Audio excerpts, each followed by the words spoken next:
The amount of people that have been like, dude, you have to fucking watch this video or else I'm going to lose my mind is so incredibly high. I'm watching this fucking video. Fuck you, dude. Just let me know. Lolle my ass, dude. Lolle. Skip this video, lolle. Shut the fuck up, little Krish, about LSF. I swear to God, I will yeet you into fucking space. Do you understand me? In the late 19th century, the city of London was the largest in the world. A sprawling metropolis and a melting pot for trade, finance, and people. But in the autumn of 1888, an horrific story emerged from the capital's East End. A story so dreadful it sent shockwaves around the world. One after another, destitute women of the East End fell victim to a vicious killer known as Jack the Ripper. Despite an extensive manhunt and a few close calls, the Ripper was never caught. Instead, the murders came to an abrupt end and left behind one of the greatest mysteries in the annals of crime.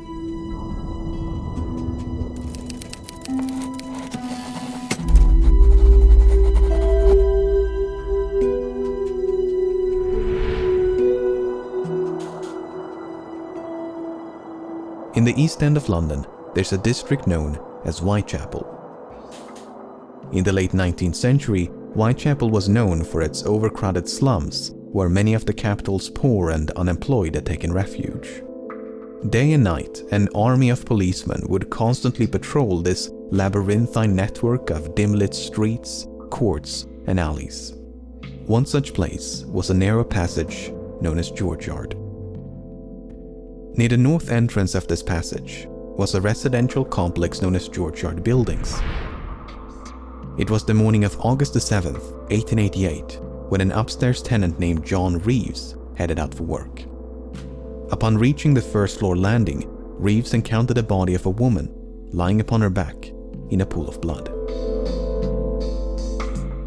Horrified by the sight, he stumbled down to the street below in search for help. Constable Thomas Barrett was the first officer on the scene. He was soon joined by Dr. Timothy Killeen, who conducted a brief examination. The woman had been stabbed 39 times, primarily in the chest and abdomen. Dr. Killeen estimated that she had been dead for, quote, about 3 hours, thus placing the time of death at approximately 2:30 in the morning. The woman had likely been attacked where she was found, as no blood was found beyond the staircase landing. But this was strange, as none of the tenants in this crowded building had heard a single cry for help or a disturbance of any kind. One exception was Amy Hewitt, a tenant who claimed to have heard a lone cry of murder. But this was early in the evening of August the 6th, and the scream had emanated from outside the complex. Hewitt further explained, "The district round here is rather rough, and cries of murder are a frequent, if not nightly occurrence." The victim was eventually identified as 39-year-old Martha Tabram. Tabram was a mother of 2 and had separated from her husband many years prior. Her last known address was 19 George Street, a common lodging house less than 300 meters from the site of her death. Tabram had made a living through prostitution, and one of her associates was a woman named Mary Ann Connolly. Connolly testified that on the evening of August the 6th, she and Tabram had been out drinking with 2 soldiers. Then, shortly before midnight, the party of 4 had separated. Connolly took her client into Angel Alley, while Tabram guided hers into neighboring George Yard. It was the last time she saw Tabram alive. Barely 2 hours later, Constable Barrett had spoken to a soldier loitering near the north entrance of George Yard. The soldier had told Barrett that he was, quote, waiting for his mate who had gone away with a girl. Half an hour later, Tabram is presumed to have died. Both Connolly and Barrett were called upon to identify the soldiers, but all those accused could provide an alibi. One had been at home with his wife, another at an army base, and yet another in a completely different part of the city. This was enough for Inspector Edmund Reed, the lead investigator on the case, to abandon this line of inquiry. Connolly and Barrett, having both picked out the wrong men, they could not be trusted again, as their evidence would be worthless.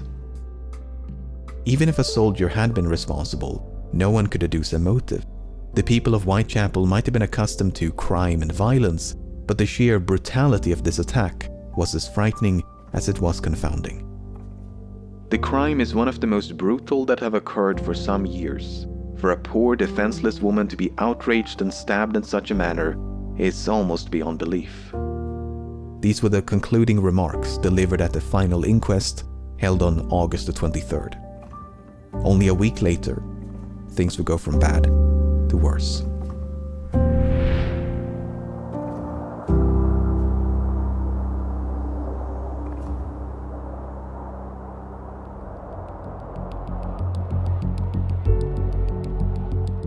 On the morning of August the 31st, a man named Robert Paul left his home on Foster Street and headed for work. After making a right turn into Bucks Row, he spotted a man standing in the road. The man turned around to face him and said, "Come and look over here. There's a woman lying on the pavement." The stranger was named Charles Cross, and he too had been on his way to work when he first caught sight of the woman. The two men now cautiously approached. The woman's hands were cold to the touch, and Cross believed she was dead. Paul, however, thought he could sense faint breathing. But instead of seeking immediate help, Cross and Paul were more concerned about being late for work. As such, they quickly resumed their morning commute, hoping to notify a policeman along the way. Fortunately, Constable John Neal was just around the corner. Neal was equipped with a lantern and found the woman lying on her back with a deep cut across the throat. The wound was still bleeding and parts of her body were still warm. He was soon joined by Constable John Thane, who was sent at once to fetch a nearby doctor. Upon his arrival, shortly after 4 o'clock, Dr. Reese Llewellyn estimated that, quote, "She had not been dead more than half an hour." In other words, Cross and Paul had likely found the woman mere minutes after she was killed. Furthermore, 3 officers had patrolled the vicinity just a few minutes prior. Constable Neal had last inspected Bucks Row at approximately 3:15. So too had Sergeant Henry Kirby, whereas Constable Thane had merely passed the end of the street, none of whom had seen nor heard anything amiss. Upon the body's removal to the mortuary, a shocking discovery was made. Apart from 2 incisions in the throat, the woman had also been, quote, "disemboweled." No organs had been removed, but Dr. Llewellyn found, quote, "several incisions running across the abdomen." He also believed that the killer possessed, quote, "some rough anatomical knowledge, for he seemed to have attacked all the vital parts." The victim was quickly identified. Her name was Mary Ann Nichols, and she had turned 43 just 5 days before the murder. Nichols had at least 6 children, and her last known address was a common lodging house at 56 Flower and Dean Street. On the night of her death, Nichols had been turned away from a lodging house on Thrall Street as she lacked the funds to pay for a bed. Seeking to raise the money through prostitution, Nichols had then ventured down Osborne Street before meeting her friend Ellen Holland. The two of them shared a brief exchange, but Nichols was visibly drunk. When they parted ways around 2:30, Holland saw Nichols staggering eastward along Whitechapel Road. Barely an hour later, she was found dead. Apart from the body itself, the killer had left nothing in their wake. No blood trail, no murder weapon, no witnesses. Inspector Joseph Helson, the lead investigator on the case, stated that, quote, "not an atom of evidence can be obtained to connect any person with the crime." While the Nichols case ground to a screeching halt, its similarities with the Martha Tabram case had not gone unnoticed. In both cases, the attack had been needlessly ferocious, and there was no discernible motive. Both victims were prostitutes of roughly the same age and moved in the same circles. The only meaningful difference was their injuries. Tabram had been repeatedly stabbed, whereas Nichols had suffered multiple slash wounds. Differences aside, the prevailing assumption was that the same deranged individual had committed both murders. a conviction that would only grow stronger in the days that followed.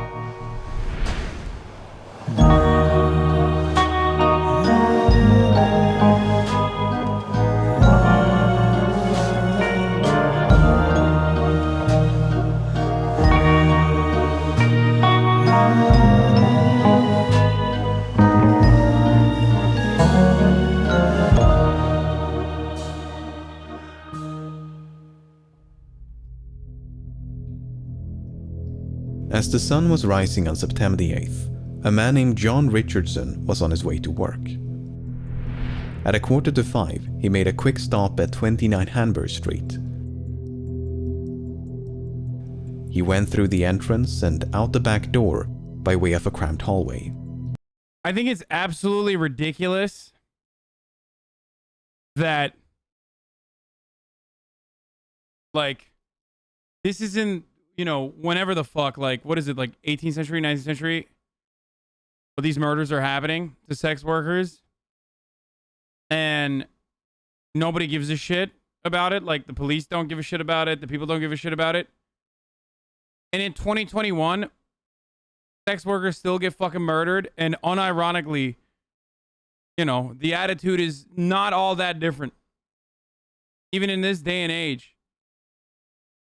Just something wild to consider that, like, you know, we still absolutely do not give a single fuck about sex workers. Like, we just don't. You know? Literally not true? Yeah, dude, totally. No, as a society, we certainly do care a lot more about sex workers, dude. You're so correct about that. Yeah. So correct. Lolle. Richardson then sat down on the backyard steps before grabbing a knife to trim a vexing piece of leather from his boot. Once satisfied, he left the building and shut the front door behind him. About an hour later, a third-floor tenant of the same address, John Davis, plodded downstairs and into the hallway. The front door was now wide open, but the one in the back was closed. When Davis went to open it, he found the bloodied remains of a woman lying on her back just below the steps. Inspector Joseph Chandler was the first officer on the scene. After a brief inspection, he sent at once for a medic. Dr. George Phillips arrived at 6:30 and found the woman, quote, terribly mutilated. The throat had been, quote, dissevered deeply, whereas the abdomen had been, quote, entirely laid open. The intestines had been, quote, lifted out of the body and placed by the shoulder of the corpse. The body was then conveyed to the mortuary, while Inspector Chandler and Dr. Phillips conducted a sweep of the backyard. Most of what they found belonged to the tenants of the building, but just below the resting place of the woman's feet, they found a small piece of cloth and 2 combs. The items had likely belonged to the victim, but it seemed to Dr. Phillips that they had been deliberately positioned and arranged by the killer. The post-mortem revealed that 2 brass rings had been forcefully removed from the victim's left hand. These rings were nowhere to be found. Portions of the victim's abdomen had also gone missing, including the womb. Dr. Phillips believed that, quote, the mode in which these portions were extracted showed some anatomical knowledge. This point was greatly expanded upon at a subsequent inquest. The injuries had been made by someone who had considerable anatomical skill and knowledge. There were no meaningless cuts. For instance, no mere slaughterer of animals could have carried out these operations. It must have been someone accustomed to the post-mortem room. The victim was quickly identified as Annie Chapman. Chapman's date of birth is a bit uncertain, but she was roughly 47 at the time of her death. She had at least 7 children, but was tragically only survived by 2. Her last known address was a common lodging house at 35 Dorset Street. On the night of her death, Chapman had been denied accommodations as she lacked the funds to pay for a bed. She was escorted off the premises by the night watchman, who then saw her vanish into a nearby alleyway. What happened to Chapman over the next few hours, nobody knows.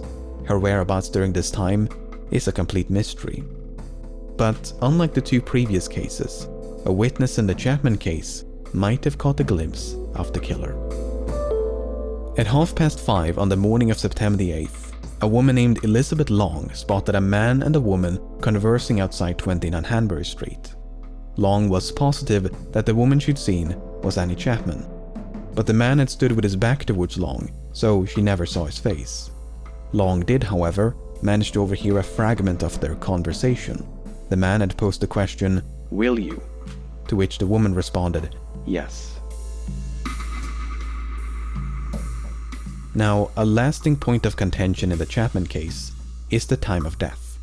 According to Dr. Phillips, when he arrived at 6:30, Chapman had been dead for, quote, "at least 2 hours." That would place her death at around 4:30. But according to Long, she saw Chapman alive a full hour later. Then there's the testimony of John Richardson. Richardson was the son of one of the tenants in the building. At 4:45, he made a routine checkup on the door to the basement, which had previously suffered a break-in. When he found it secure, he sat down on the backyard steps to trim a piece of leather from his boot. Even though he sat mere centimeters from the murder site, Richardson did not see a body. He was adamant on this point. "I could not have failed to notice the deceased if she had been there." To muddle the timeline even further, there's the testimony of Albert Kadosh. About 20 minutes past 5, Kadosh had gone through the backyard of 27 Hanbury Street when he heard voices coming from nearby. They were barely audible, however, and Kadosh had only made out the word "no." A few minutes later, he heard something falling against the wooden fence dividing the 2 yards. There's no one way to untangle this web of contradictions, but Dr. Phillips did. The one word that streamers fear the most. If you want to own the streamer, all you need to do is finish your statement with "lolle" in the end. Undefeated. Concede the possibility that he'd miscalculated. That, quote, "the coldness of the morning and the great loss of blood" had skewed his opinion, which was largely based on the warmth of the body. So, presuming that Dr. Phillips did miscalculate, and the recollections of Long and Cat Okay, so Dr. Phillip did it. We got it. All right, mystery solved. were It's over. off Pack by it a up. few minutes, that would place Chapman's death at around 5:30 in the morning. By this point, the dim light of dawn would have provided the tenants of 29 Hanbury Street an unobstructed view of the murder site, some of whom had even slept with their windows open. In spite of this, the killer managed to evade detection and even made time to arrange the victim's possessions.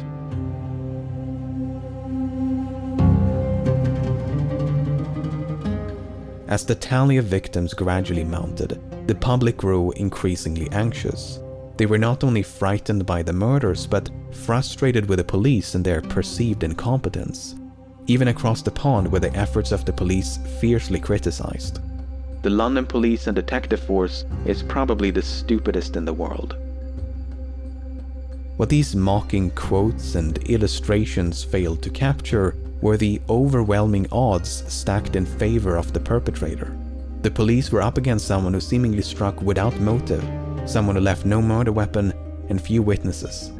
On top of that, the East End was severely overcrowded, while the police were understaffed. As one newspaper put it, "A man in the East End of London is a grain of sand, as invisible and almost as much beyond identification amid the masses." At no point would this become more apparent than during the events of September the 30th.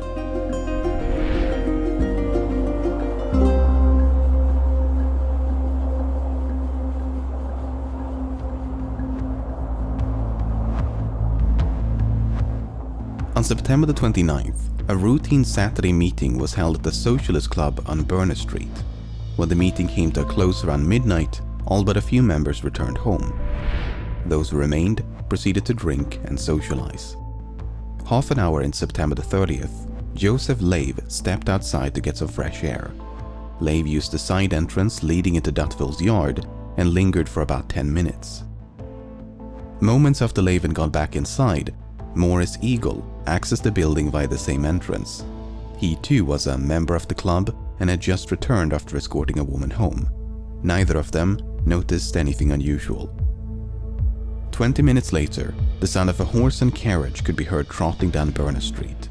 The driver was Louis Diemschutz, the steward of the clubhouse. When Diemschutz drove into Dutville's yard, his pony abruptly veered to the left. When he looked down to his right, he thought he could discern something in the darkness. Diemschutz stepped down from his barrow and, after lighting a match, could see a woman lying on her side against the wall. Without even knowing if she was, quote, drunk or dead, Diemschutz rushed inside the club to check on his wife. When he found her safe and sound, he alerted the other members, and a small crowd soon gathered outside. They could now see that the woman's throat had been, quote, fearfully cut, and that, quote, a stream of blood was trickling down the yard. Eagle, Diemschutz, and a few others promptly dispersed to find a policeman. While a growing crowd of bystanders waited for authorities to arrive, there was no sign of the perpetrator. But across the city, less than a kilometer to the west, an even more ghoulish discovery was about to be made. At 1:30 of the same morning, Constable Edward Watkins patrolled an open space known as Mitre Square. Watkins' beat would take him through the square about once every 13 minutes, and on this occasion, it was deserted. But in the time it took Watkins to complete another rotation, Mitre Square was turned into a crime scene. I next came in at 1:44. I turned to the right. I saw the body of a woman lying there on her back. I saw her throat was cut and her bowels protruding. The stomach was ripped up. She was lying in a pool of blood.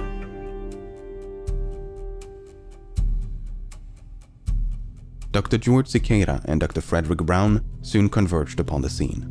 They found terrible injuries inflicted upon the woman's face, throat, and abdomen. The intestines had been, quote, drawn out to a large extent and placed over the right shoulder. Among the many lacerations to the face, Dr. Brown noted that, quote, the lobe and auricle of the right ear was cut obliquely through. Based on their expert opinions, coupled with the testimony of Watkins, the woman had died within minutes of her body being found.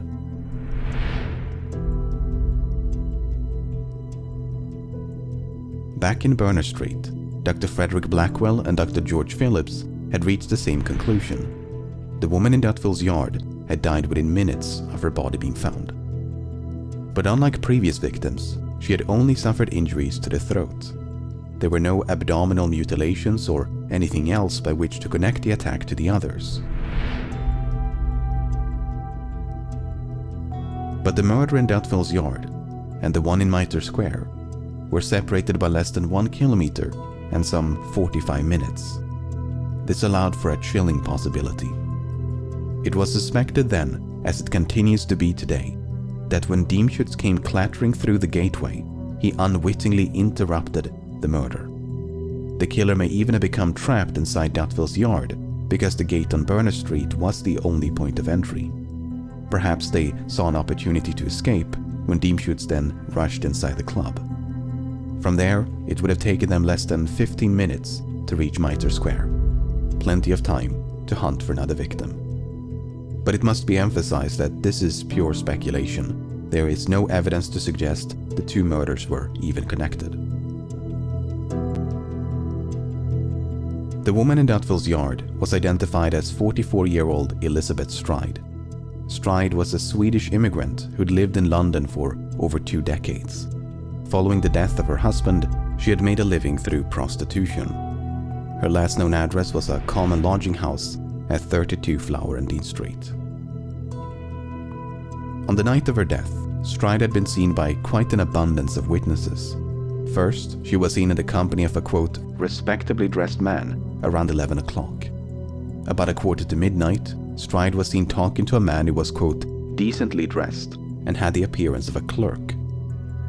Then, only a few minutes before the murder, Stride was seen in the company of a man by Constable William Smith.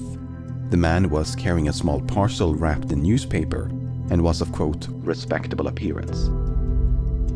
It's unclear whether these descriptions are of the same person or if Stride accosted multiple clients as the night progressed. There were other witnesses, some less credible than others, but the one that really stood out from the rest was Israel Schwartz. About 1:45, Schwartz had been walking down Burner Street. As he came up on Duttville's yard, he witnessed a man throwing a woman. Okay, dude. Dude. The thing I don't understand the thing I like legitimately do not understand is like, how the fuck did he know everyone was like 40 or 42 years old or 44 years old? Like virtually all of his victims are like the same age. I feel like that's the most insane part about this. Like, to the ground in front of the entrance. The woman had, quote, screamed 3 times, but not very loudly. Schwartz would later identify this woman as Elizabeth Stride. Schwartz did not try to intervene, but opted instead to simply cross the street. That's when he spied a second man on the opposite side who was lighting a pipe. The man who attacked the woman then appeared to address the second man by shouting the name Lipsky. The pipe smoker then proceeded to follow Schwartz before eventually breaking away. When taken at face value, this story chatter be like, maybe they lived only till 50 back then. Yeah, maybe because this motherfucker was gutting them, dude. He's like responsible for half the fucking, he's responsible for the decline of the fucking life expectancy of women in London, I feel like. Story appears to suggest that the killer had an accomplice by the name of Lipsky. This was indeed the interpretation of some government officials. But Inspector Frederick Abeline, one of the lead investigators on the case, had a very different interpretation. You see, the name Lipsky had gained notoriety in 1887 when a Jewish man by the name of Israel Lipsky was convicted of murder. Owing to the publicity. Yeah, we gotta figure out if they had comorbidities. And like, you know, women were dying a lot back then. Can we just age adjust these women? Actually, if you age adjust like the victims of Jack the Ripper to fucking, you know, New York at the time, like you would find out that like, you know, there were plenty of people dying in New York too. So yeah, I just like, this is completely irrelevant to the conversation, but like also, you know, fucking, yeah, I'm Joe Rogan. Like Jack the Ripper doesn't present a serious threat, I think. Of that case, the surname Lipsky had become an anti-Semitic slur. Abeline therefore deduced that the death is not funny, bro. I draw the line here. I will be getting my knowledge from Aiden now. Plus, you have finger paint. That's pretty funny. The man who shouted Lipsky was directing an insult at Schwartz, who was described as having a, quote, strong Jewish appearance. The man with the pipe, meanwhile, may have been an innocent passerby who became frightened along with Schwartz. Whether Abeline's interpretation is correct, it's doubtful we'll ever truly know. Nevertheless, Schwartz's account is compelling, as he conceivably witnessed the moment when Elizabeth Stride was attacked. Back in Mitre Square, a large crowd of spectators had assembled upon the scene, all driven by their morbid curiosity to get a glimpse of the body. The post-mortem revealed that the killer had extracted a few organs, including the womb and left kidney. According to Dr. Brown, this extraction required, quote, a good deal of knowledge, which he likened to that. Bro, doctors love him, dude. Every doctor's like, bro, this guy's fucking sick. Like every autopsy so far, they're just like, yo, dude, oi, mate, this guy's fucking bloody brilliant, mate. He's fucking bloody brilliant, mate. Can you fancy some ivermectin, yeah? That's what they're saying, like, all the time. This guy, he might be one of us, you know? He's fucking good, yeah?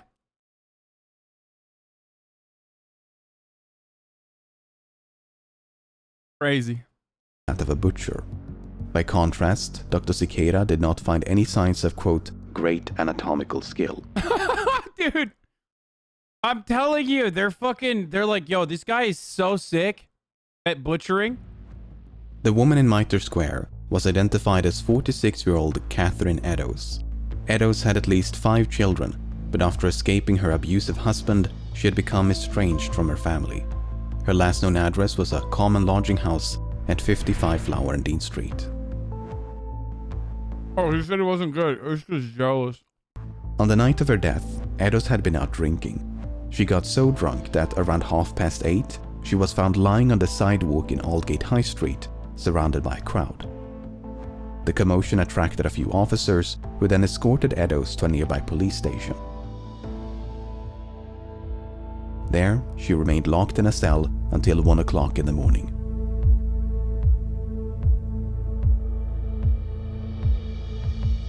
After being released from jail, Eddowes was likely spotted in the company of a man in the vicinity of Mitre Square. Only one of the 3 witnesses, Joseph Lavende, had paid close attention to the couple. The man had the appearance of a sailor and wore a, quote, reddish handkerchief round his neck. While Lavende did identify the woman as Catherine Eddowes, he never saw her face. Nevertheless, this sighting was only made some 10 minutes before Eddowes' body was discovered by Constable Watkins. What's so incredibly tragic about the Eddowes case is how narrowly the killer escaped justice. First of all, the only private residence in Mitre Square was occupied by a policeman and his family. They had slept right next to an upper floor window overlooking the murder site. Second of all, a night watchman and retired policeman had been cleaning a warehouse within earshot of the murder site. He would routinely hear the footsteps of patrolling officers, yet heard nothing at the time of the murder. Finally, Constable James Harvey Who could it have been then? had glanced into Mitre Square at roughly 20 minutes to 2. That's right in between the sighting by Lavende and the body's discovery. Harvey should have had an unobstructed view of the murder site, yet he failed to notice anything suspicious. Was it too dark? Was the killer standing just a few meters away, cloaked in shadow? Did one or more witnesses get the time wrong? Classic bobbies. While the killer did ultimately escape, they Good one, did Chatter. not do so without leaving a trace. Shortly before 3 o'clock, a blood-stained piece of cloth was found near the entrance to a building a few blocks to the northeast. It proved to be a ripped portion of the apron worn by Eddowes. The patch had evidently been torn off and then discarded by the killer upon their escape. Now, on the wall above this patch of apron, someone had written a message. "The Jews are the men that will not be blamed for nothing." To this day, both the meaning and the author of this message remain in doubt. Was it written by the killer? Was it an attempt to cast suspicion upon or even away from the Jewish community? Was it completely unrelated to the murder? So this guy's just straight incel, dude. He's like murdering sex workers. He's anti-Semitic. Like, this guy was doing incel shit before this was popping on 4chan, you know? Similar questions would soon be raised by a few letters. Letters which had supposedly been written and posted by the killer.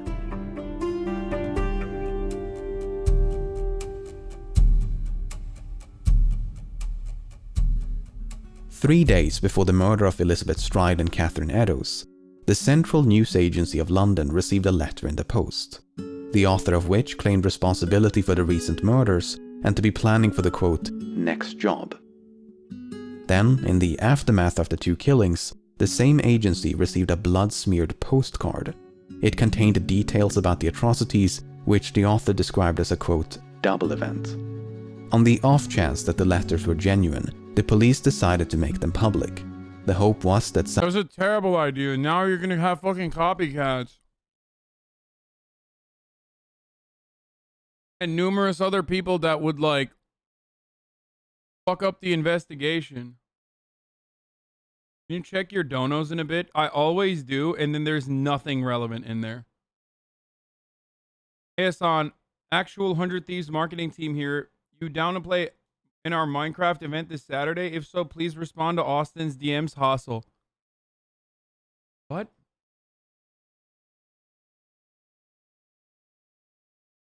I don't know.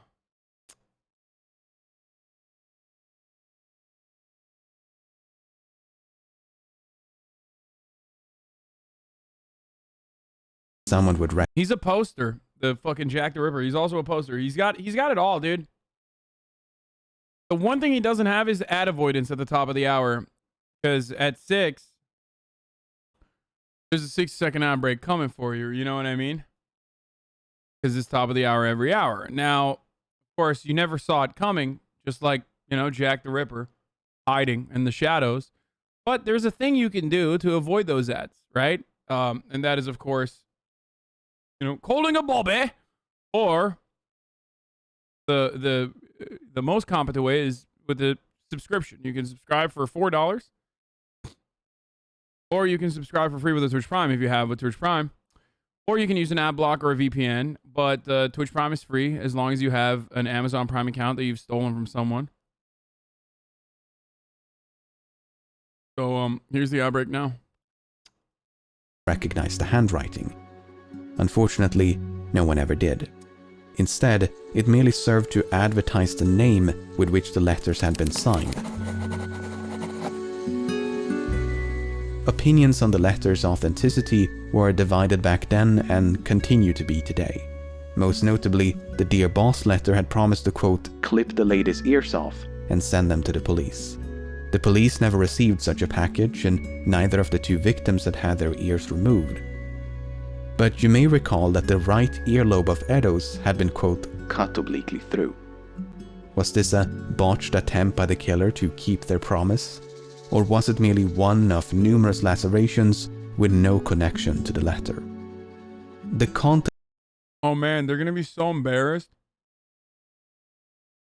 Why are people saying 1 of 3, 2 of 3? The ad break is literally over, dude. What the fuck? It just ended. Like, what are you fucking crying about?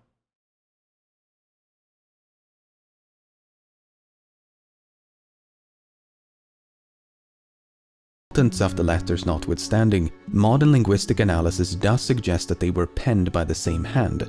So, hoaxes or not, the authors were likely one and the same. However, the handwriting bore, quote, no resemblance at all to the message written above the torn patch of apron.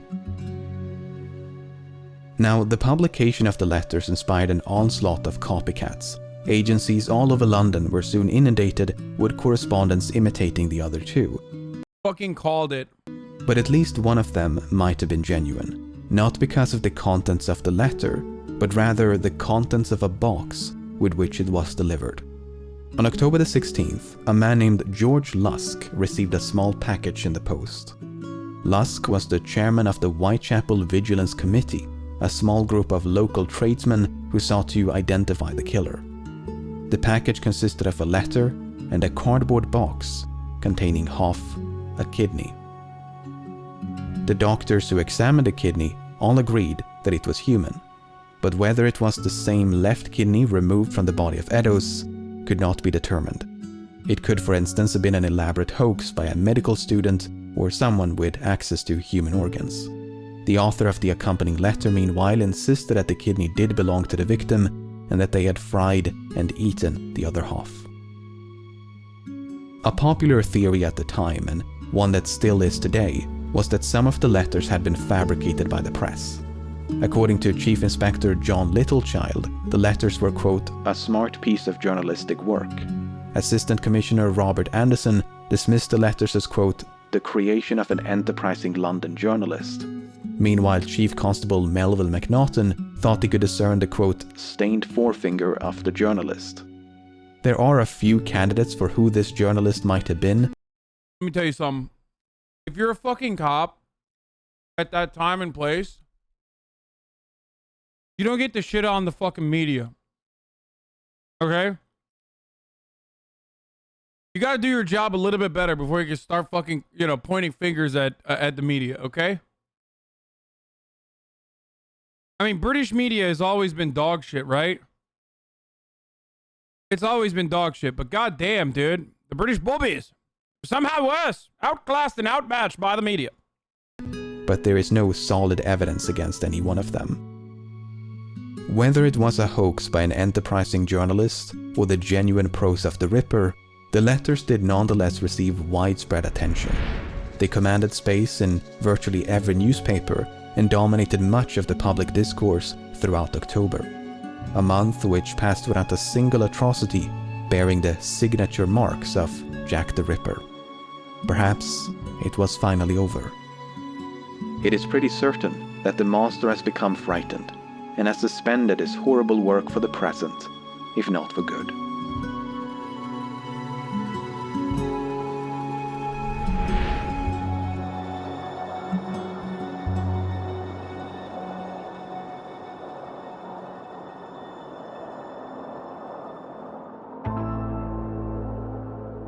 On the morning of November the 9th, a merchant and property owner named John McCarthy was going through his bookkeeping.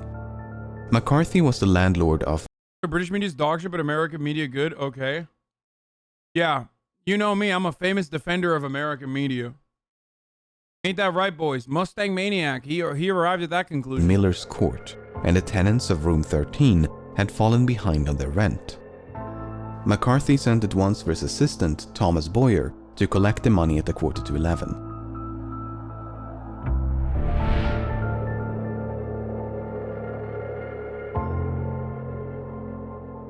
After knocking twice without response, Boyer went around the corner to peer through a window. But his view was obstructed by a coat or curtain, so Boyer had to reach through a broken window pane to pull it aside. That's when he saw the severely mutilated body of a woman lying upon a bed in the corner of the room. Miller's Court was soon crawling with police, but the door to room 13 was locked and had to be forced open with a pickaxe. What they found inside was truly the stuff of nightmares. Uh-oh. The sight we saw, I cannot drive away from my mind. It looked more like the work of a devil than of a man.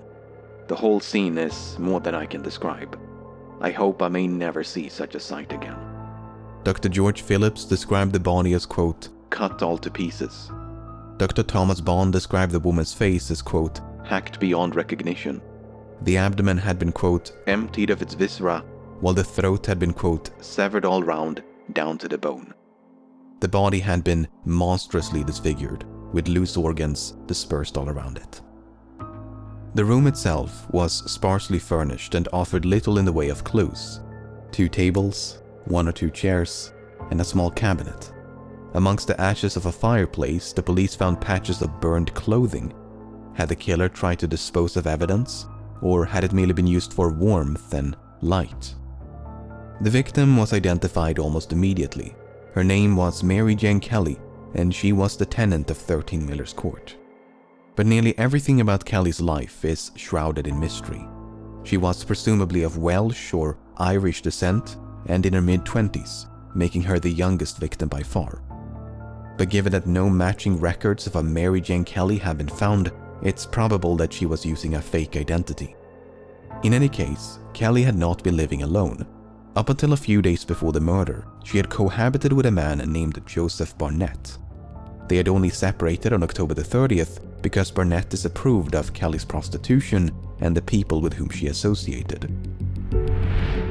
But they did see each other again. On the evening of November the 8th, Barnett paid Kelly a visit. Upon his arrival, he found Kelly in the company of a woman who was just about to leave. Unfortunately, there are conflicting accounts about who this woman was, when Barnett arrived, and how long he stayed. If we choose to believe Barnett, he arrived at some point between 7 and 7:45 and left before 9 o'clock. Shortly before midnight, Kelly was spotted in the company of a man by her neighbor, Mary Ann Cox. When Cox passed the couple, they were about to enter Kelly's. Why did you Google it? You're little fucking babies, dude. room. Yeah. Cox bid. Yo, who are you texting? Your fucking mom. We are having sexual intercourse. This is, I hate to break it to you this way. I'm fucking your mom and I'm texting her, okay?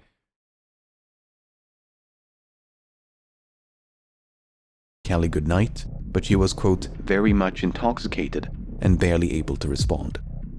Once they had gone inside, Cox could hear Kelly singing. When Cox then left the court about an hour later, Kelly could still be heard singing. By 2 o'clock, Kelly had apparently ventured back outside, where she was spotted by a man named George Hutchinson. The two of them were supposedly well acquainted, and Kelly had asked if he could spare a few coins. But Hutchinson was broke, and Kelly was desperate for money, so they soon parted ways. Moments later, Hutchinson observed Kelly being accosted by a well-dressed man. The two of them had a seemingly jovial interaction and began walking north. Hutchinson found it suspicious that such a well-dressed man would seek the company of a woman like Kelly. As such, when the couple passed him by, he scrutinized the man's appearance. He was, for instance, carrying a pair of gloves in his right hand and a small parcel in his left. Hutchinson decided to shadow the couple. Damn, this motherfucker looks ugly as hell, bro. As they proceeded to Miller's court. Before they vanished up the court, the man handed Kelly a red handkerchief, and she had supposedly told him, "All right, my dear, come along. You will be comfortable." Hutchinson remained in the vicinity until 3 o'clock, but neither Kelly nor the man reappeared. At roughly the same time, Cox returned home. In stark contrast to the loud singing upon her last departure, Cox was now struck by the complete absence of sound and light from Kelly's room. Finally, at approximately 4 o'clock, a tenant above and a woman across from Kelly's room heard cries of murder. The voice was that of a woman, and it appeared to emanate from nearby. Meanwhile, other denizens of the court heard no screams at all. According to Dr. Bond, Kelly died between 1 and 2 o'clock in the morning. Dr. Phillips placed the time of death a few hours later. But some witnesses were quite adamant that they had seen or even spoken to Kelly as late as 8 or 10 o'clock in the morning. Keep in mind that her body was discovered at 11:15. These contradictions are difficult to reconcile, and the precise time of death. Bro, it was fucking hunting season for murderers back in the day. You could just literally get away with murder. Quite literally, you could just like everyone was just like, I don't fucking know. Yeah, I mean, it could be at 9 a.m. It could be at 9 p.m. I don't know. Yeah, it's just, it's terrible. What a crime that just happened here. And they were just, fuck it. Death eludes us to this day.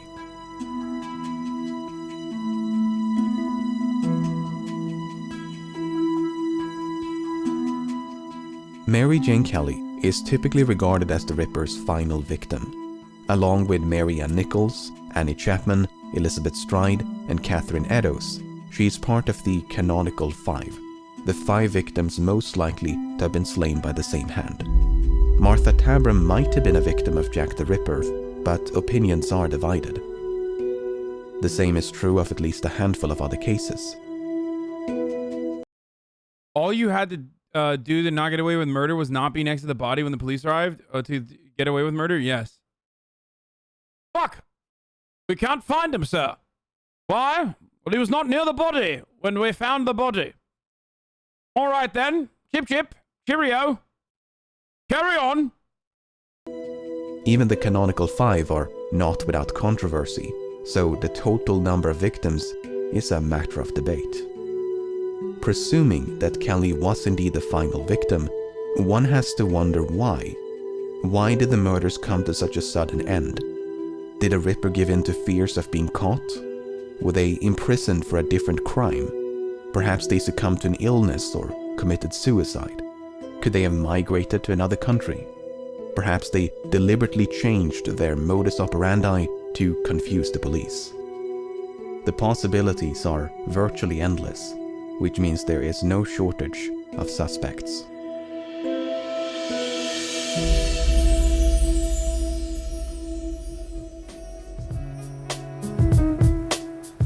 Following the murder of Mary Ann Nichols, a rumor began to circulate that someone called Leather Apron was in the habit of abusing prostitutes.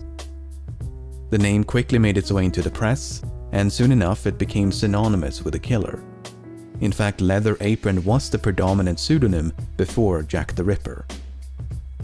But the man identified as Leather Apron was cleared of all suspicion. Was soon cleared of all suspicion. Homie, the dude's name is Leather Apron. Arrest him just in case, dude. Back then, I feel like they would just arrest you for being an immigrant. You might as well throw him in the cage, too. Oh, yes.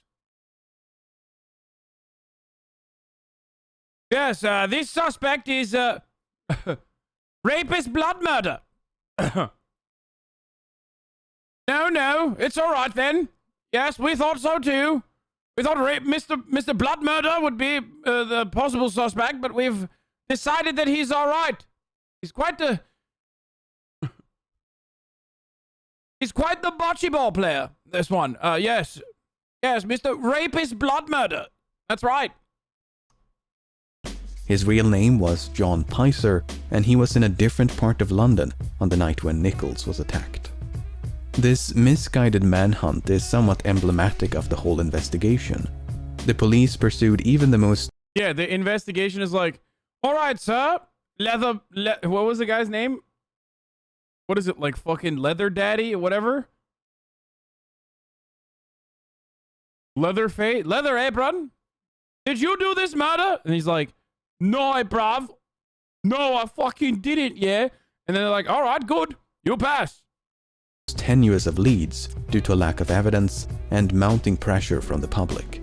They interviewed thousands, investigated hundreds, and developed numerous theories along the way. In the words of Inspector Frederick Abeline, "Theories. We were lost almost in theories. There were so many of them." In an effort to narrow down the search, the police used a primitive form of criminal profiling. The idea was to analyze the available evidence to try and gauge what sort of person had committed the crimes. This profile was called racism. Prepared by Dr. Thomas Bond, and he described the Ripper as a strong, middle-aged man with an inoffensive appearance who dressed respectably. Bond's most controversial assessment was that the killer possessed, quote, "no scientific nor anatomical knowledge." This stood in direct opposition to the opinions of his peers, most of whom ascribed the Ripper with at least a basic understanding of anatomy. Bro, that's a jealous bitch right there. Based on the witness accounts, the Ripper was a man of average height with a medium to stout build in his late 20s to mid-30s. He wore dark clothes, including a hat of some sort, and had a mustache. But this sort of aggregation or tabulation of accounts... Oh my god, he was a fucking manlet, dude. What the fuck? Yo, this dude is literally an incel. Oh, just kidding. This is like way back in the day. I guess that's like average height, right? 5'7" makes you like tall in like 1888. Can be quite deceptive. Not only are many details inconsistent, but they could be describing entirely different people. For all we know, none of the witnesses ever laid eyes on Jack the Ripper. So much is up for debate that one can build a case against almost any suspect. Some have even entertained the possibility that the Ripper was a woman or possibly a man disguised as a woman. While Jill or Jackie the Ripper is an interesting theory, it has failed to achieve any widespread support. What is rarely in dispute is that the Ripper was either a resident of or otherwise familiar with the East End. After all, he managed to narrowly evade Yeah, being 6'4" back then, they probably would have fucking, you know, I don't know, sent like 10 5'3" guys to like apprehend me, because it would take more than like a couple, you know, so they could put me in the circus as a freak. Capture on multiple occasions, which implies intimate knowledge of byways and patrol routes.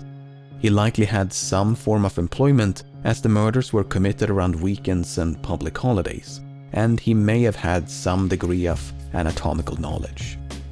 With this unshakable profile in hand, let's take a closer look at a few suspects. The question is, where do we even begin? According to criminal profiler and FBI Special Agent John Douglas, The Ripper was not only a local, but was likely interviewed by the police. If Douglas is correct, the Ripper might be someone we've already met.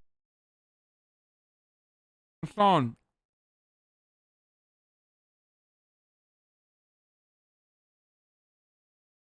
Urgent message. Please stop association height with being an insult. I'm sure many short kings in the chat are hurt by your words. Even if you are joking. I say this is a 6'1" king. Thanks.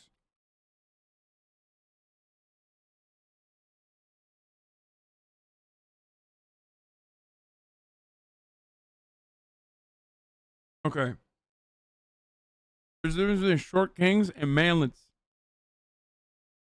Okay? There's heightlets too. Or whatever.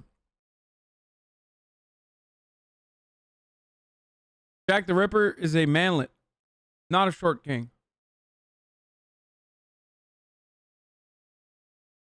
Urgent message!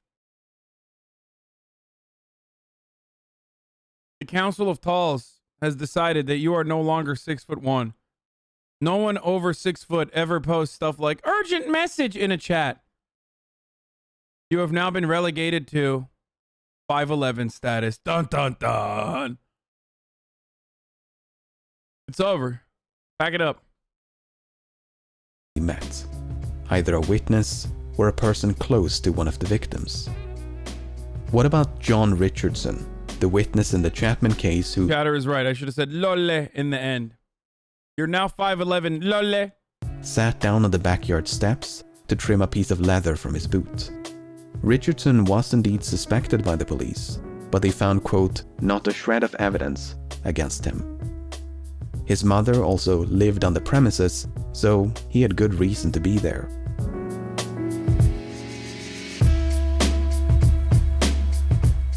What about George Hutchinson, the witness who followed Mary Jane Kelly after she was accosted by a well-dressed client?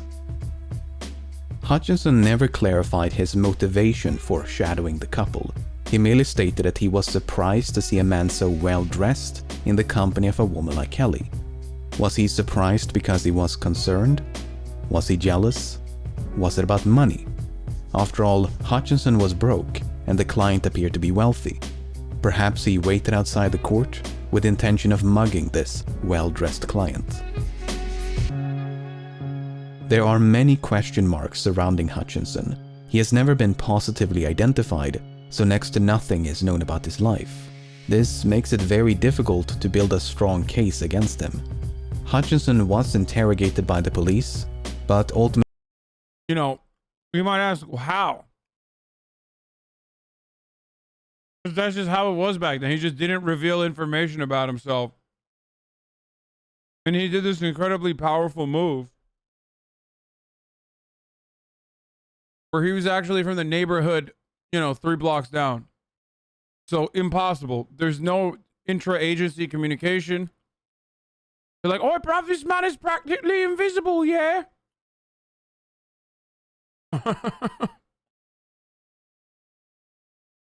Ultimately convinced Inspector Frederick Abeline that he was telling the truth. But not every witness attracted such attention from the police. Take, for instance, Charles Cross, the man who discovered the body of Marianne Nichols. Okay, that guy did it. I don't care. Look at that fucking face, dude. I mean, actually, that's it's ridiculous for me to say that. I feel like in 1888, everyone looked like this. What's up with these motherfuckers? Why do they all look like their name is Leather Apron?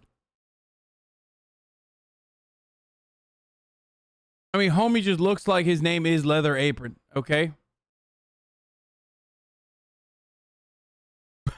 Someone said, bro, he's 23.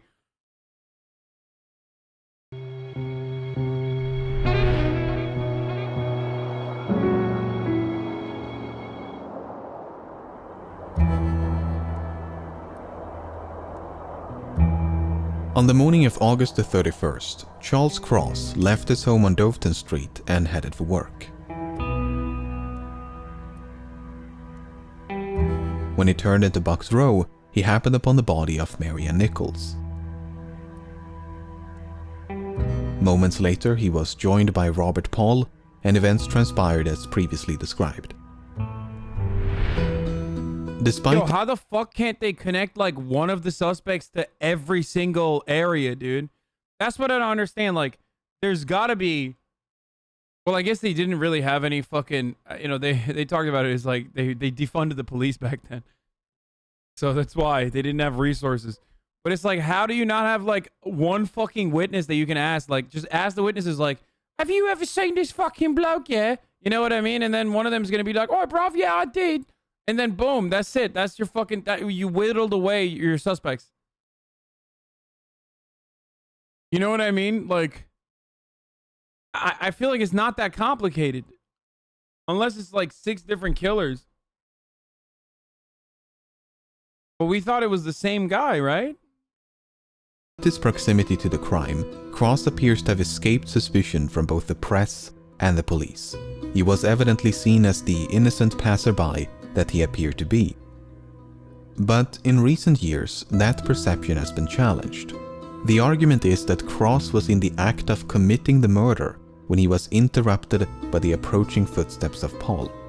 Cross then concealed the murder weapon and portrayed himself as someone who just found the body. Oh my god, that's literally the Among Us strat. So he did an Among Us strat. But wouldn't he be like bloody all over? I don't understand. The injuries inflicted upon Nichols would be consistent with an interruption, as they were less severe than those of later victims. What's interesting about Cross is that he likely testified under a false name. He claimed to be employed as a carman, and his address was given as 22 Doveton Street. But surviving records show that in 1888, this address was occupied by a man named Charles Lechmere. Lechmere was also employed as a carman, and on at least one occasion went by the name Charles Cross, as it was the surname of his stepfather. Well, this fucking idiot, dude. He gave a fake name or his stepfather's name, but then gave the real address. What a dumbass. Oh my god, how did this guy literally murder so many women, dude? Oh, Jesus Christ. It was so easy to be a murderer. Back then, it's not even funny. It's so stupid. It's literally him. Like, he just... Like, yeah, bro, it's this address. I'm a different guy, though. My name is Charles Cross. Don't look me up, all right? I'm a common. Same fucking profession, same address, fake name that could still be connected back to him. So stupid. It is now widely believed that Charles Lechmere was the man who appeared at the inquest, and that he assumed the name of his stepfather when he testified.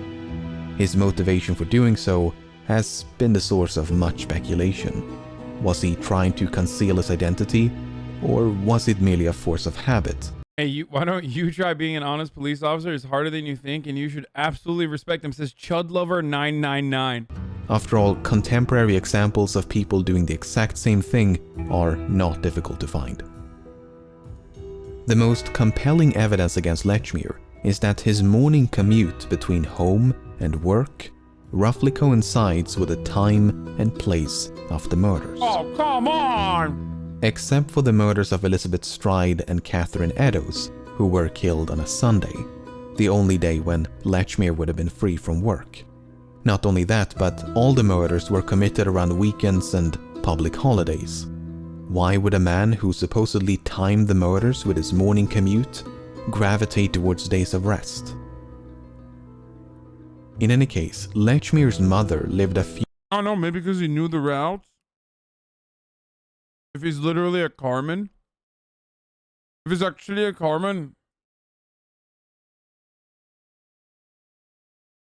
few blocks south of Burness Street, the neighborhoods around which is also where Lechmere spent his childhood.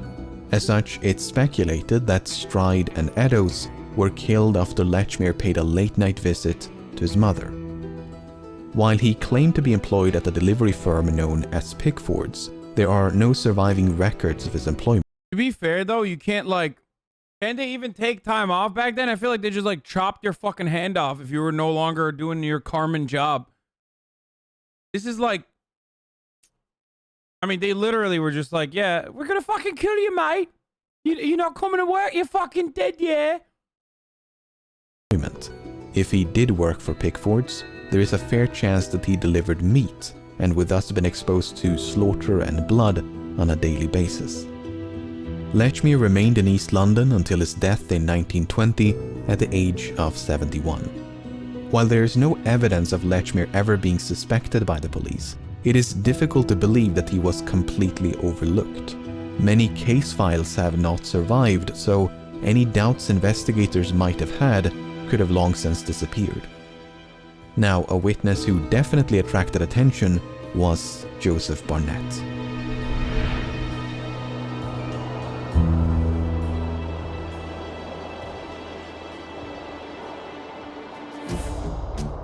Joseph Barnett was the man who lived with Mary Jane Kelly up until a few days before the murder.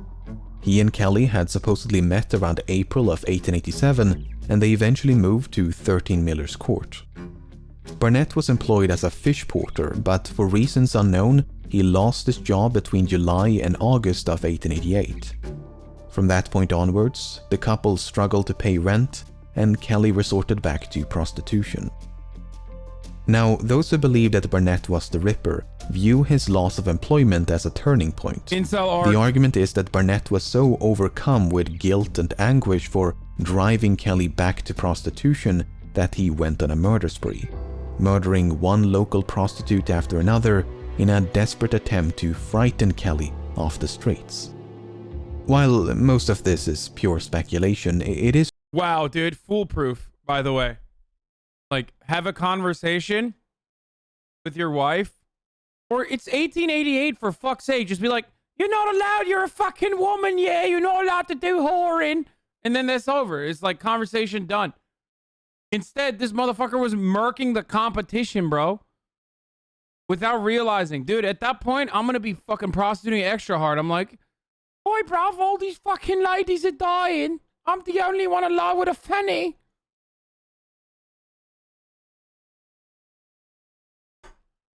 I'm just saying, without my commentary, this would be an entirely different work of art, okay? It's true that Barnett disapproved of Kelly's prostitution.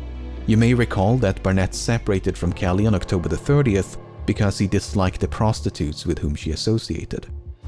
Kelly never went on the streets when she lived with me.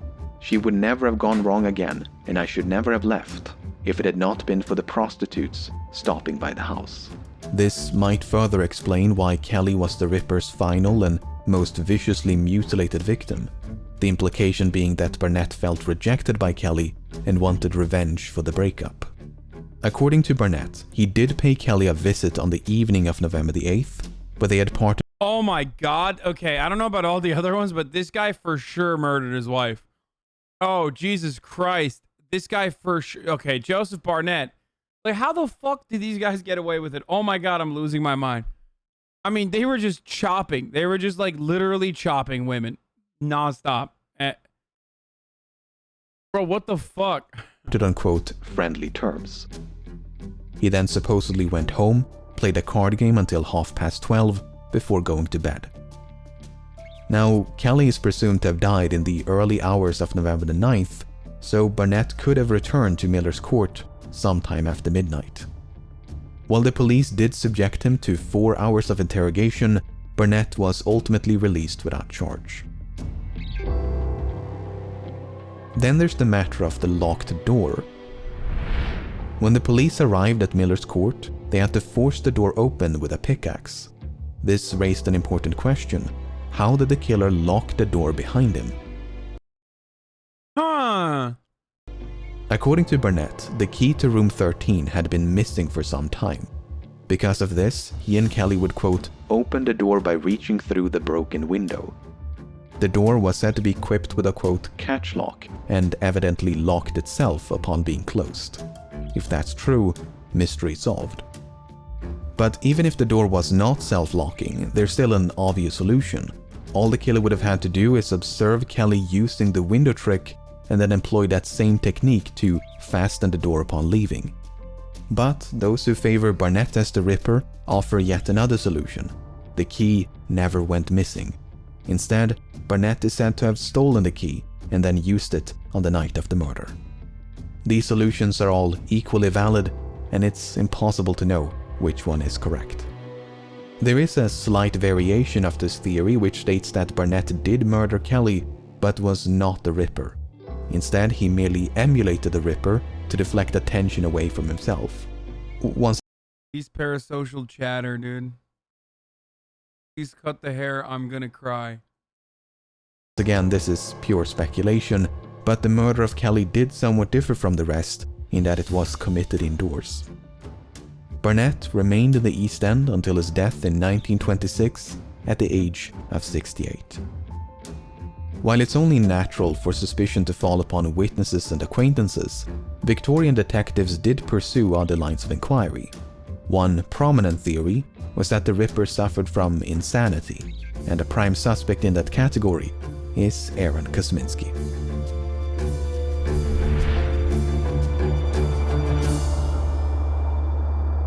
The Whitechapel murders investigation was overseen by numerous high-ranking officers within the Metropolitan Police. Holy shit, this motherfucker is literally a general, bro. What the fuck is that, dude? That's not an officer, bro. That's the colonel. What do you mean high-ranking officer, dude? This motherfucker's got like the entire Navy on his chest. One of them was Assistant Commissioner Robert Anderson. Upon his retirement, Anderson repeatedly and unequivocally stated that Jack the Ripper had been identified. There was no doubt whatever as to the identity of the criminal. Without disclosing the name of the suspect, Anderson described him as a, quote, low-class Polish Jew who was, quote, safely caged in an asylum. He'd been identified by a witness who was described as, quote, the only person who ever had a good view of the murder. Cancel this motherfucker, dude. Look at this guy. That's a double bind. 1, making fun of the Polish, unacceptable. 2, anti-Semitism. That's right, we're coming for you, Sir Robert Anderson. This unnamed witness had supposedly refused to testify. Oh my god, he looks like Corbin. Oh my god, he literally looks like... Oh my god, he looks like Jezza.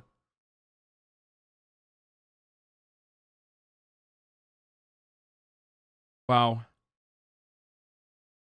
Because the suspect was, quote, a fellow Jew. I am almost tempted to disclose the identity of the murderer, but no public benefit would result from such a course.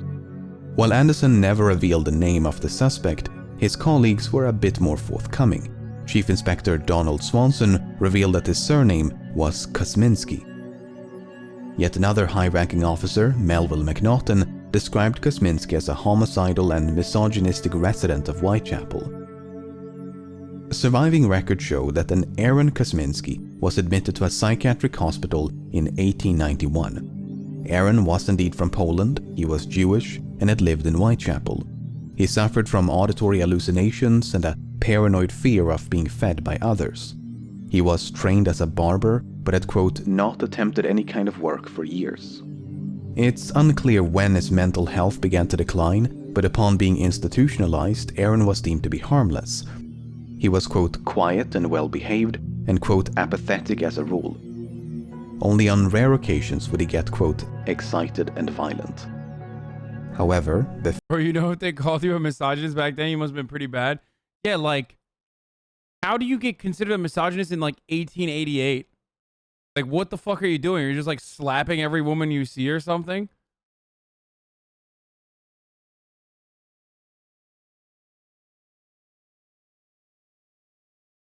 You literally have to be Jack the Ripper? Yeah, like, I feel like misogyny was just like so super commonplace, right? before his confinement, Aaron had once threatened his sister with a knife. The case against him largely... Dude, what do you guys think happens in this chatter's mind?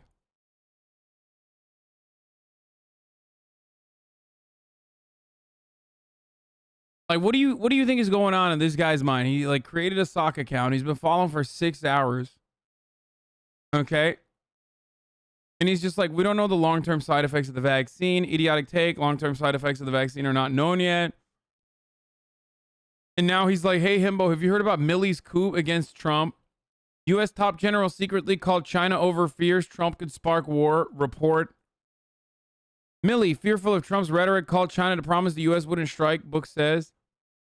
Milley secretly secured nuclear codes, called China in the final days of the Trump presidency.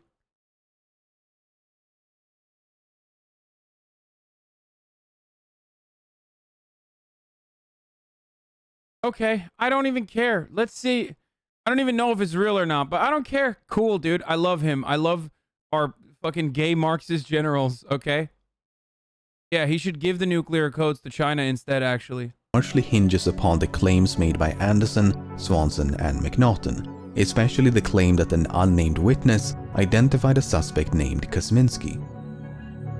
But the descriptions of that suspect are not entirely consistent with Aaron Kosminski. For instance, McNaughton stated that the suspect had been, quote, removed to a lunatic asylum about March 1889. Aaron was first confined in 1891. Swanson wrote that the suspect had been, quote, sent to the asylum and died shortly afterwards. Aaron was still alive at the time and spent nearly 3 decades in psychiatric care. As such, can you imagine if people had the voice of the internet back when the polio outbreak happened? The same reaction? Human beings are just mind-numbing? Dude, what do you think it was different, dude? There's photos from the fucking Spanish flu. There's literally photos of like cops yelling at fucking anti-maskers. Guys, during the smallpox outbreak, the American government sent police to go into apartment complexes in New York and forcibly inoculate people. They would literally lock them in the fucking chairs and forcibly inoculate them. You understand that, right? Like, now, of course, the irony is now the situation is much worse because our police force is a bunch of fucking psycho chuds. Even then, back then, they were psycho chuds too. But like now they're anti-vaxxer psycho chuds themselves. So they're not taking the fucking vaccine. And you bet your fucking ass they're not going to also, force it upon others. So for those of you who think like, things were, so much better or so much worse, like, nah, they were just pretty much even, I would say.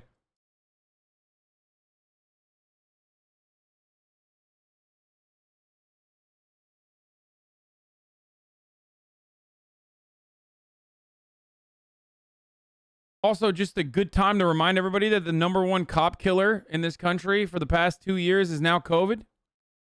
Not the Black Lives Matter protest. It's just COVID. Just straight COVID, okay? Just murdering cops nonstop. Fucking just ripping through the police force, okay? So, do with that information what you will.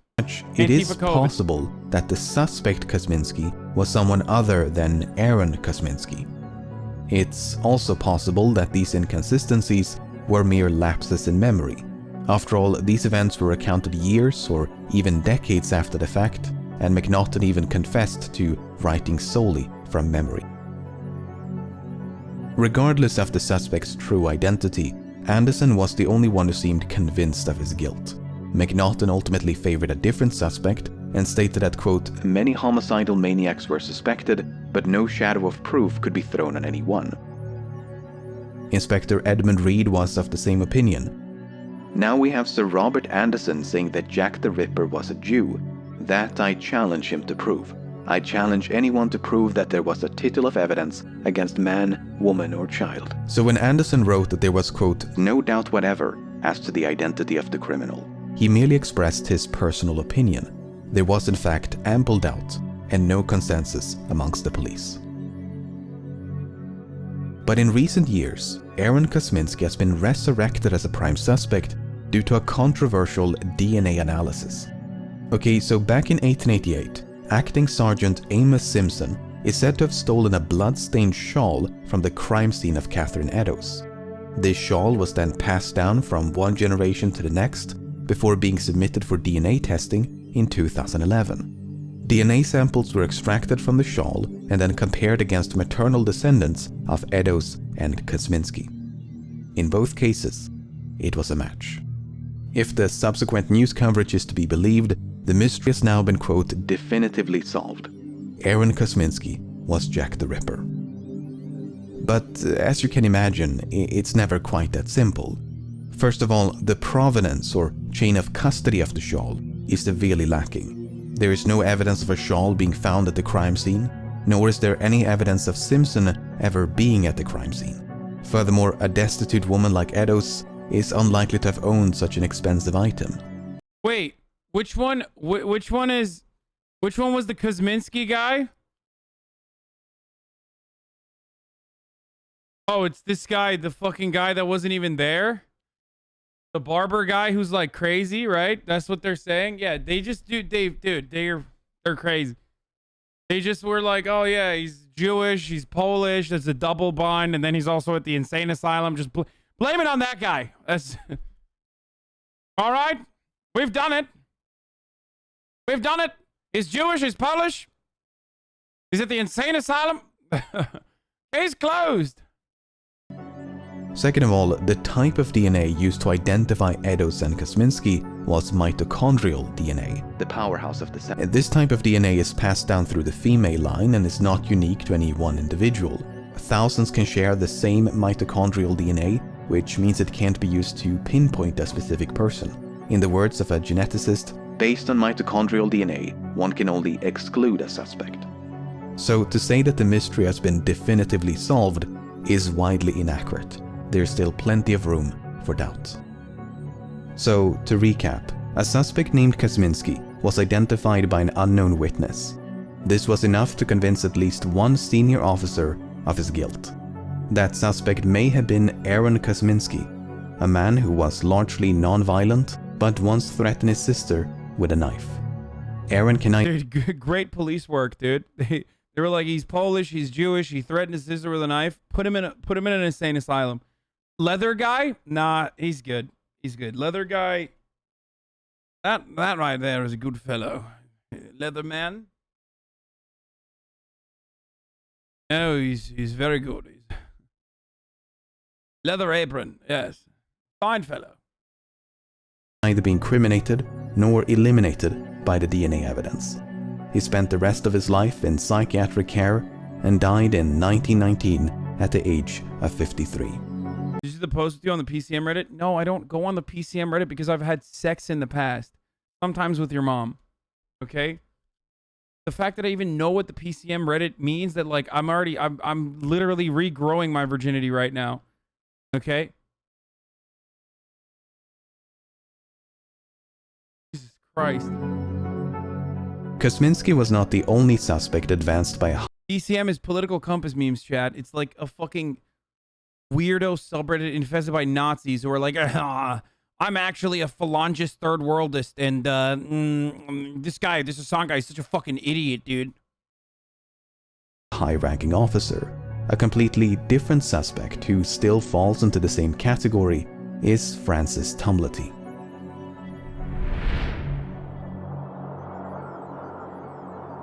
Pog, I'm soy facing over political compasses. Pog.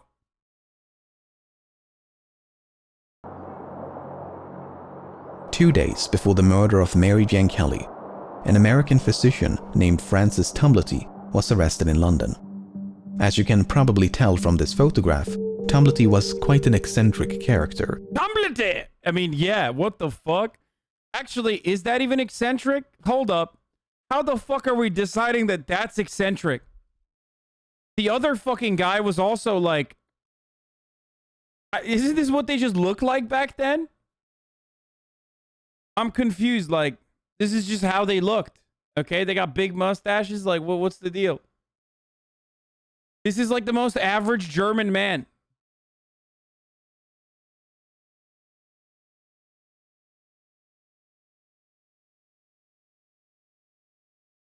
He's American, dude? Okay, that's weird then. Never mind. It's probably him. He was born in Ireland around 1833, but was raised in the United States. From an early age, Tumblety gained a reputation for being a medicaster or quack doctor. He engaged in all sorts of medically dubious practices. Ooh, this one's great. This one's wonderful. Okay. So, of course, an American is, selling snake oil in the fucking UK, by the way. Am I surprised by this? No. No, I'm not. We've been fucking over the world with snake oil salesmen for ever, I guess. Perpetuity. Not many things have changed, boys. Here you have another herb doctor, an herb doctor, whatever the fuck you want to call it, selling fake cures. Practices and advertised himself as the Indian herb doctor. I wonder if he had ivermectin, brother. He promised. Let me tell you something, brother. You know these 2015 Nobel Prize winner right here. to cure anything from dyspepsia and scurvy to cancer and blindness using nothing but medicinal herbs. When he was not posing as a doctor, bro, we're still fucking murdering sex workers. Nobody gives a fuck. Okay, cops are still really incompetent at solving murders. 40% go unsolved. Okay, and we still got American snake oil salesmen telling you that you can fucking cure blindness with this medication. Literally nothing changed, dude. We're still in 1888. What the fuck?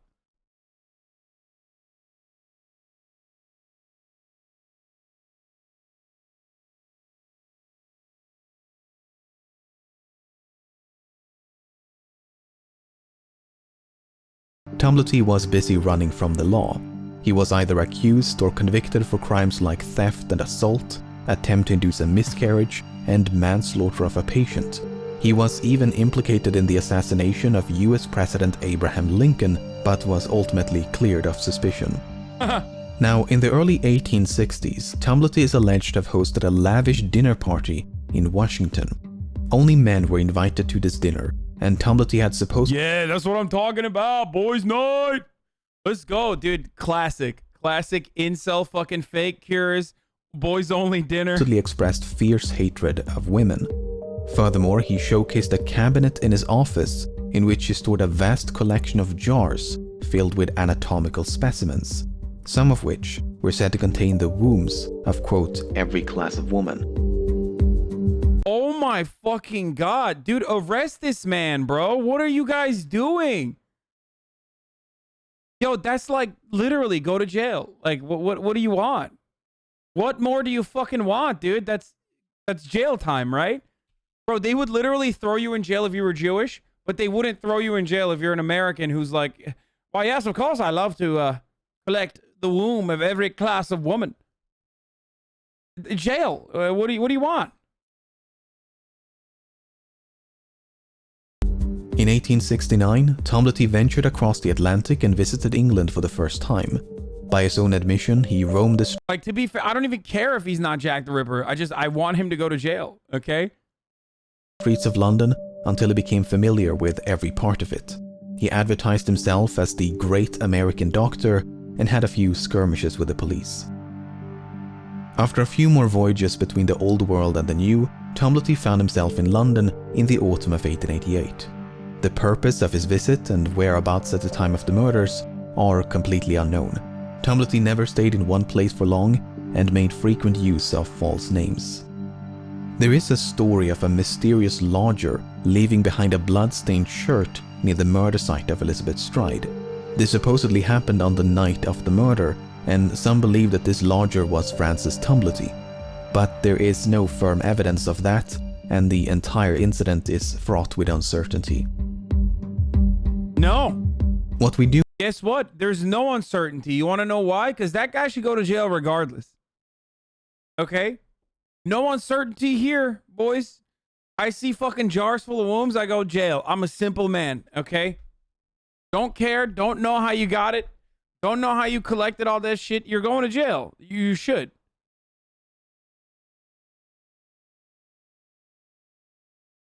I don't know if I'm crazy for this one, but you know, straight up, that's a massive vibe check failure.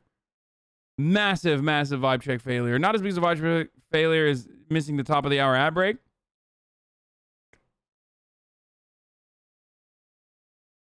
I got so excited that I stumbled over my words.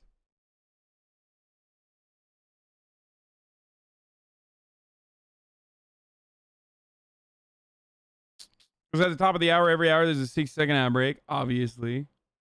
And if you'd like to no longer see the ads, all you need to do is subscribe. You can do that for $4 because it's September. Or you can do it for free with a Twitch Prime. Or you can use an ad block or a VPN, but Twitch Prime is free. As long as you have an Amazon Prime, that is. You can connect to your Twitch account.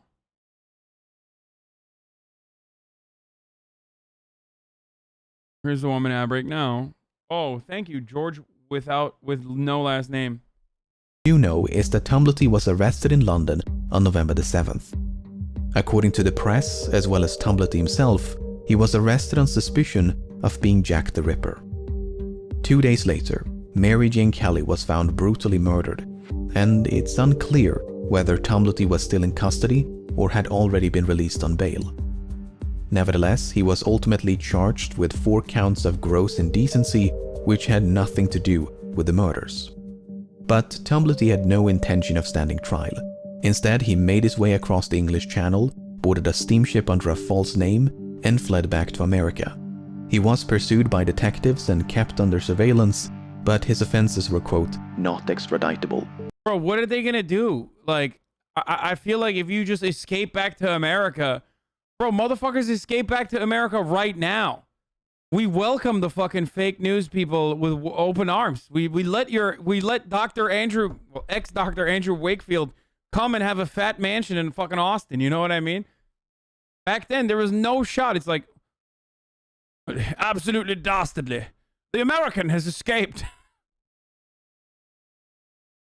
Yes, he's on the other side of the pond. There's absolutely no way to apprehend him now. As such, Tumblety remained in the United States and never returned to England. So to recap, Francis Tumblety was a misogynistic medicaster who was in London at the time of the murders.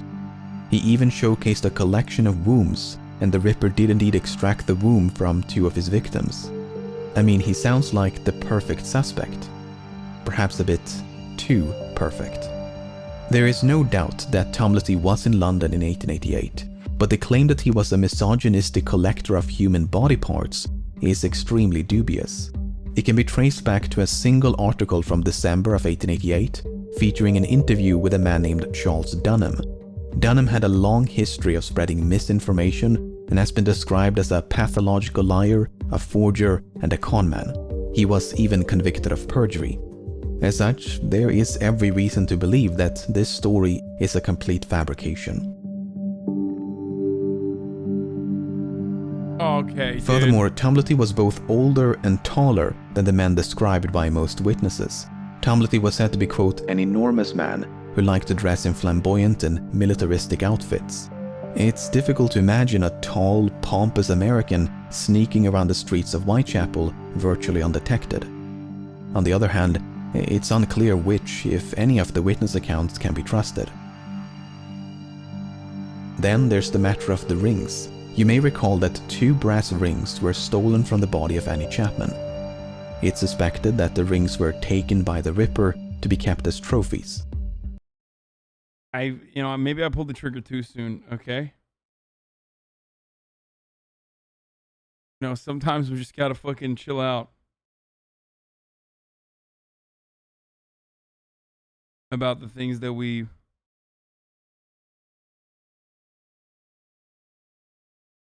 say when we point fingers at one another. Now, upon his death in 1903, Tumblety left behind a quite impressive estate. But among his many valuable possessions were a pair of inexpensive imitation rings. Could they have been the same rings taken from the body of Chapman? It's possible. It's also impossible to prove. Chief Inspector John Littlechild regarded Tumblety as a, quote, very likely suspect. And it's not difficult to see why. If the many rumors about him are to be believed, Tumblety had both opportunity and motive to commit the murders. But therein lies the problem. Much of what we know about Tumblety is founded upon unsubstantiated rumors. Tumblety himself was an attention-seeking charlatan with no qualms about lies and deception. With a suspect like that, one can never be certain where the lies end and the truth begins.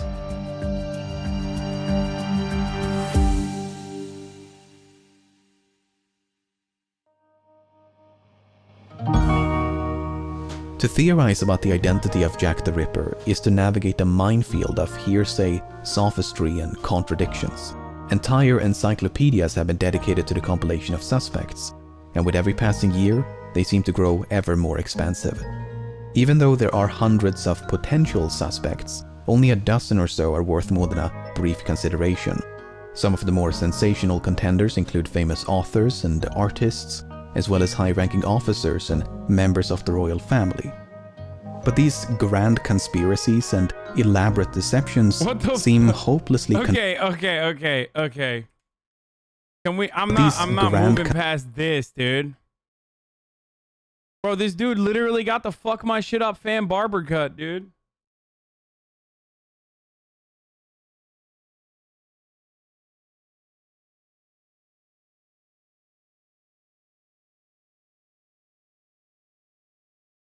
I mean, come on.